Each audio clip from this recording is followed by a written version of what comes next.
फलाने की वो पैड का काम कर रही है, ये कोई अच्छी बात है? क्या है ये पैड ही मिली इसको बेचने के लिए? नहीं दीदी, हम यूज़ नहीं करेंगे। हम जो कपड़े हम पैड कई बार यूज़ किया है तो हमारे कपड़े ख़राब होते हैं। लेकिन आज इतना बदलाव हो गया कि आज मेरा पैड का ऑर्डर जैसे जाता है कहीं बस 20,000 50,000 का, तो यहाँ पे जब पता लगता है घर परिवार में तो सबको खुशी होती है कि हाँ, कि अपना काम कर रही है, बिजनेस कर रही है, अच्छा है। मुझे फ़ोन कर देंगी, यहाँ से 15 किलोमीटर दूरी पे गाँव है, वो फ़ोन कर देंगे, दीदी हमें आज 200 पैकेट चाहिए।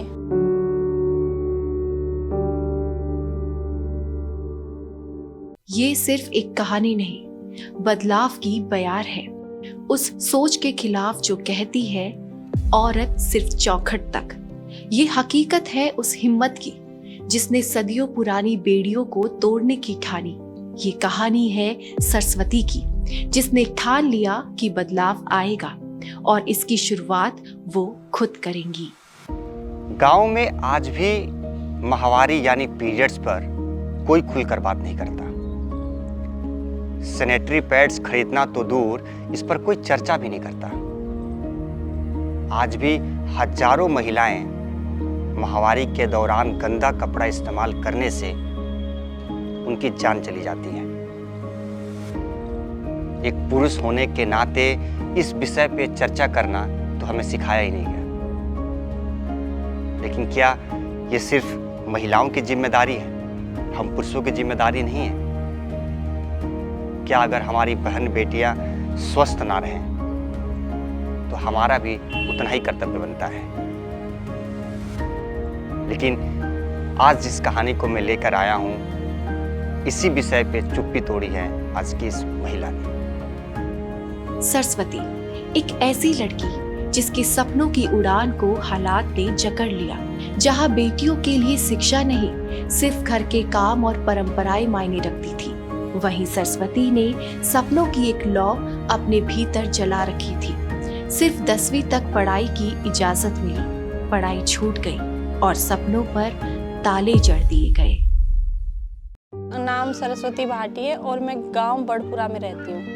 इसकी शुरुआत सर हम 2019 में, मेरी शादी हुई 2011 में, और 2011 के बाद में मेरे हस्बैंड ने शादी होने के बाद कहा कि आगे पढ़ाई कर लो, मेरी 10th है, क्योंकि घर में सास नहीं थी, ननंद थी एक। तो मैंने कहा कि मैं पढ़ूंगी तो फिर ये कहेंगे कि घर गृहस्थी संभालनी है तो पढ़ के क्या करेगी, तो मैंने उस टाइम पे मना कर दिया। लेकिन मेरा था कि पहले से ही बचपन से ही पढ़ने के साथ साथ मुझे था कि मैं कहीं गवर्नमेंट जॉब या तो पुलिस में या फौज में, मेरा फिजिकल बहुत अच्छा था, तो यही मेरी सोच थी। लेकिन गांव से थी मैं, गांव में बोलते हैं कि बेटी ने नाम और गांव पढ़ लिया तो बहुत ज़्यादा पढ़ी हुई है, तो इसी वजह से मेरे पापा ने बोल दिया कि नहीं बहुत पढ़ लियो, तो मना कर दियो। 10th से मेरी पढ़ाई छूट चुकी थी। 16 साल की उम्र में शादी और वही पुरानी सोच से बंधा माहौल, जहां मासिक धर्म पर खुलकर बात करना तो दूर, ये शब्द आते ही भौहें तन जाती थी। जहां महिलाएं शर्म से कपड़े के टुकड़े इस्तेमाल करती थी और सैनिटरी पैड खरीदने से हिचकिचाती थी। लेकिन सरस्वती ने इसे चुनौती की तरह लिया और ठान लिया कि अब बदलाव जरूरी है, ये सोच बदलनी जरूरी है। सैनिटरी पैड की शुरुआत जब मैंने की थी तो मैंने दुकान की थी, तो दुकान में अलग अलग कंपनियों की मैंने पैड सेल की थी। तो उसमें कुछ पैडें अच्छी निकलती थी, कुछ डिफेक्ट निकलती थी। तो उसी के साथ में मैंने कहा, हस्बैंड बोले कि ये चीज़ें जब अच्छा है तो तू कॉस्मेटिक की दुकान बंद कर और घर पे रह के अपना ये बिजनेस कर सकती हो पैड का। तो मैंने कहा पैड का, तो स्टार्टिंग में मुझे सुनने में भी अजीब लगा कि पैड का बिजनेस मैं करूँगी तो सब ससुराल वाले या मेरे घर वाले क्या कहेंगे, किस तरीके से रिएक्शन होगा, कहेंगे क्या है ये पैड ही मिली इसको बेचने के लिए, तो वो मुझे थोड़ा वो लगा था। लेकिन फिर भी मेरे हस्बैंड ने मुझे फोर्स किया और उन्होंने मुझे पैडमैन की मूवी दिखाई। उसमें मुझे दिखाया कि देख तू तो लेडीज़ होकर इसमें हिचक रही है, ये जेंट्स होकर नहीं हिचक रहा है, तो ये काम कर, ये बहुत अच्छा चलेगा और हमें इसमें कोई भी मतलब कि वो नहीं करना है धोखेधड़ी।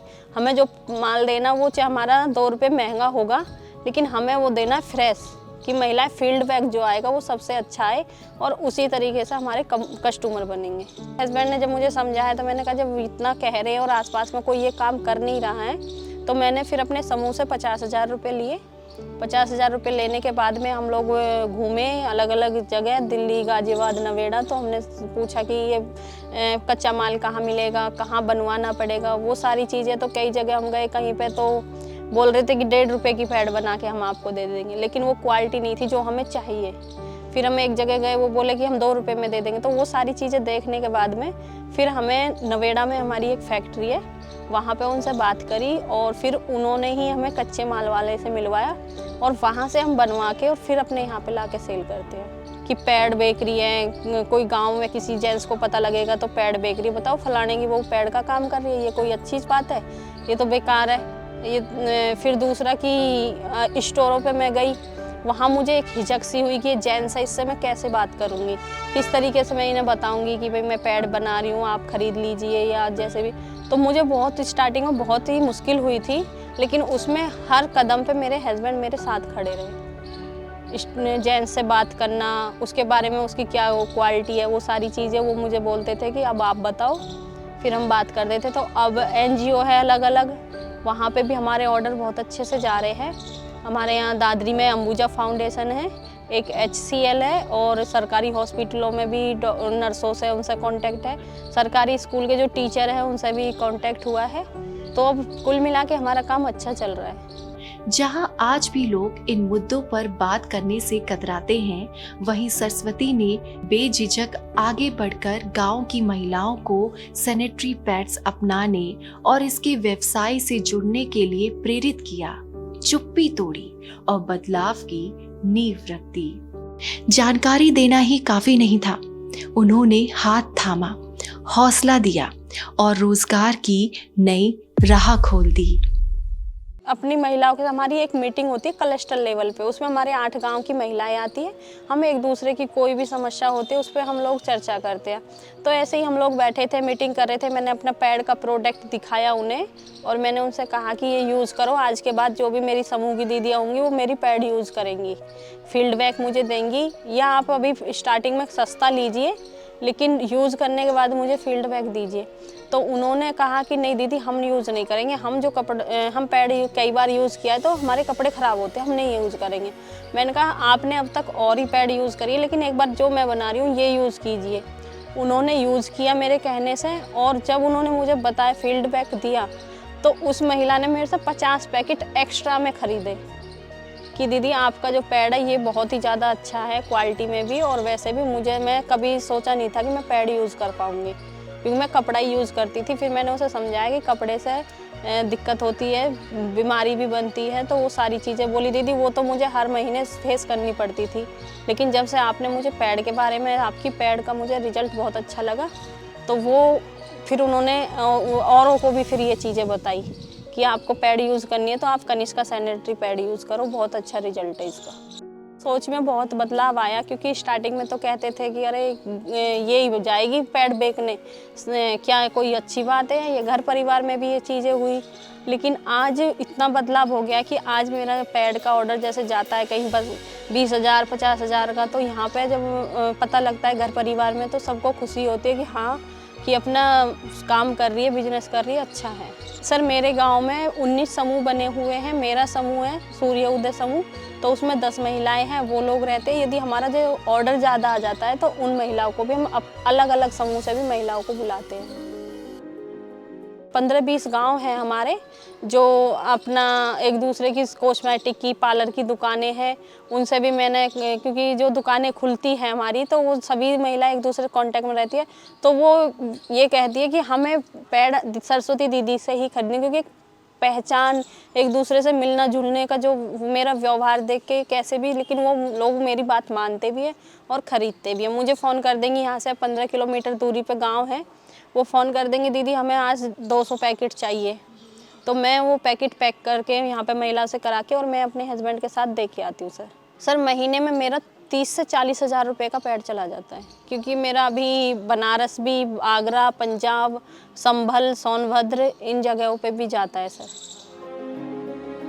हमारे ब्लॉक पे जिले लेवल पे प्रोग्राम होते हैं तो उसमें जो महिला उत्कृष्ट कार्य करती है तो उसके लिए भी हम लोगों को सम्मानित किया गया है। और जो हमारे अधिकारी है बहुत ही ज़्यादा सपोर्ट करते हैं सर। हमारे यहाँ दादरी ब्लॉक में है बीएमएम ब्लॉक मिशन मैनेजर है, हमारे वीडियो सर है, एडीओ सर है, डीडीओ सर है और सीडीओ सर है जिले पे बैठते हैं।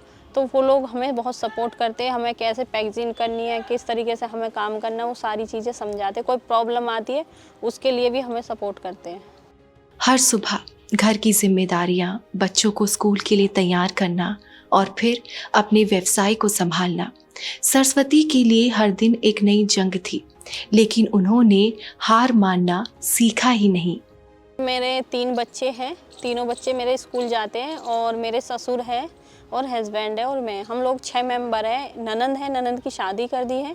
और जैसे कि यही था कि मेरा काम है तो काम के हिसाब से ही मैं अपना घर का काम, यदि मुझे कहीं बाहर ऑर्डर देने जाना होता है तो मैं सुबह जल्दी उठ के जल्दी काम घर का काम करके बच्चों को स्कूल भेज के तब मैं वो ऑर्डर देने जाती हूँ। यदि हमें कहीं पे और भी काम होता है तो उसी हिसाब से कि 10 बजे से पहले पहले अपने घर का काम निपटाना ही होता है, 9 से 10। सिर्फ पैड ही नहीं, सरस्वती ने लॉकडाउन में अचार बनाने का काम भी शुरू किया। जब बाजार में अचार मिलना मुश्किल हुआ तब उन्होंने इसे एक मौके के रूप में देखा। अपने सूर्योदय स्वयं सहायता समूह की 5 महिलाओं को साथ जोड़ा, थोक बाजार से कच्चा माल खरीदा और घर में ही अचार बनाने की शुरुआत की। लहसुन, अदरक, आम, हर स्वाद का लजीज अचार। मैंने अपना अचार का काम लॉकडाउन के बाद में स्टार्ट किया। जब लॉकडाउन लगा हुआ था तो खाने की चटपटी चीज़ों का मन करता था, घर पे भी बनाते थे, लेकिन यही था कि कुछ और अच्छा करें हम लोग। तो हमने 5-6 हम लेडीज़ थी तो आपस में हम लोगों ने चर्चा की और चर्चा करने के बाद में हमने कहा कि हम एक अचार बनाते हैं। अचार के बाद में हमारा जो था कि अच्छा बना अचार, लेकिन फिर हमें ये था कि हम लेके कहाँ से आए सामान, जैसे कि हमारी मिर्च हो गई, गाजर, मूली, तो ये चीज़ें हमारे गांव में उगाई जाती हैं। तो हमने जो दीदी थी उनके खेती होती थी तो उनसे हमने वो चीज़ें, जैसे कि मंडी से लेना था तो हमने उनसे ली। उनसे लेने के बाद में फिर अपने घर पे लाके सारी दीदियों ने मिल के धो के साफ़ करके अच्छे से सुखाई। सुखाने के बाद में फिर हमने अचार डाला। लेकिन कुछ चीज़ें थी जैसे आम हो गया, कटहल हो गया, ये चीज़ें हम उगा नहीं सकते, ये हमने मंडी से खरीदी थी। हमारे यहाँ पास में मंडी पास में ही है दादरी में, और हम जो बनाते हैं खट्टा नींबू, मीठा नींबू, आम का अचार, हरी मिर्च का अचार, करौंदा मिर्च अचार, लाल मिर्च का अचार, लहसुन का, अदरक का, गोभी का हम जो अचार बनाते हैं, जो हमारा टोटल है कि 10 से 12 तरह का अचार है। मैंने कभी सोचा नहीं था कि एक हमारे यहाँ पे दिल्ली एनसीआर और नवेड़ा में लेमन ट्री होटल है। मैं अभी 26 जनवरी के प्रोग्राम में दिल्ली गई थी तो तब मैं वहाँ पे मैंने वो होटल को देखा तो मैंने सोचा नहीं था कि मेरा अचार मेरे गांव से निकल के और उस लेमन ट्री होटल तक पहुँच पाएगा। लेकिन मुझे बहुत अच्छा लगा कि हम स्वयं समूह में जुड़ के इतना कार्य किया और हम लोग इतना आगे बढ़े। तो एक गाँव से, छोटे से परिवार से महिला को इतना आगे ले जाना, एक आजीविका मिशन ने बहुत ही बड़ी हिदायत वो करी है हमारे लिए मदद। कहते हैं मेहनत और लगन से किया गया काम एक दिन जरूर रंग लाता है। सरस्वती ने भी यही कर दिखाया। अब वो स्वादिष्ट पापड़ भी बना रही हैं और उनके कारोबार को बड़े बड़े ऑर्डर भी मिलने लगे हैं। पापड़ की शुरुआत ऐसे हुई जैसे कि हमारा अचार जा रहा था तो हमारा हुई कि हमारे यहाँ पे गौतम बुद्ध नगर में अमृत उससे मैत्री फाउंडेशन है, वो लोग क्या करते हैं, उन्होंने एसएचजी की महिलाओं को खोजते हैं गांव में कि कौन सी महिला क्या काम कर रही है। तो वो काम करने के साथ साथ उन्होंने फिर मुझसे कांटेक्ट किया। तो मेरे पास कॉल आई उनकी कि आप अचार बनाते हो। मैंने कहा हाँ जी मैडम। बोले कितने तरह का? मैंने कहा इतने तरह का। बोले तो आप हमें सैंपल दिखाइए कि आप कैसे अचार बना रहे हो, कैसे नहीं। तो मैंने उन्हें सैंपल दिया, उन्हें पसंद आया, उन्होंने मुझे अचार का ऑर्डर देना शुरू कर दिया। फिर उन्होंने मुझे धीरे धीरे पूछा कि पापड़ बना सकते हो? मैंने कहा मैडम एक बार आप बताइए, पापड़ तो बना लेंगे क्योंकि हमने बनाए भी हैं। तो उन्होंने कहा कि ठीक है आप बना के मेरे पास लेके आओ। तो फिर हमने सूजी के, आलू के, चावल के पापड़ बना के और उनके पास भेजे तो उन्हें पसंद आए तो वो उसी हिसाब से फिर ऑर्डर देती है। सरस्वती की कहानी सिर्फ उसकी नहीं है, ये हर उस औरत की कहानी है जिसने सपने देखे लेकिन समाज ने उन्हें छोटा बना दिया। ये उन आवाज़ों की कहानी है जिन्हें दबा दिया गया, लेकिन सरस्वती ने साबित कर दिया, अगर हौसला हो तो कोई भी दीवार तुम्हें नहीं रोक सकती। उन्होंने कभी हार नहीं मानी, कोशिश जारी रखी और आज वो एक सफल व्यवसाय चला रही हैं। एक ऐसा व्यवसाय जिससे सैकड़ों महिलाओं को रोजगार मिल रहा है। DNN 24 से बात करते हुए सरस्वती कहती हैं, उनके पिता चाहते थे कि बेटी घर में ही रहे, बाहर ना जाए, लेकिन उनकी माँ ने छुप छुपा कर उन्हें स्कूल भेजा। एक माँ की इस कोशिश ने बेटी की तकदीर बदल दी। उसने साबित कर दिया, बदलाव की शुरुआत चाहे एक से हो, लेकिन उसकी गूंज पीढ़ियों तक जाती है। जो है आपके आसपास, आपके शहर का खास, वो दिखाएगा आपको DNN 24, आपका अपना डिजिटल न्यूज नेटवर्क। तो फिर कीजिए लाइक, सब्सक्राइब और फॉलो।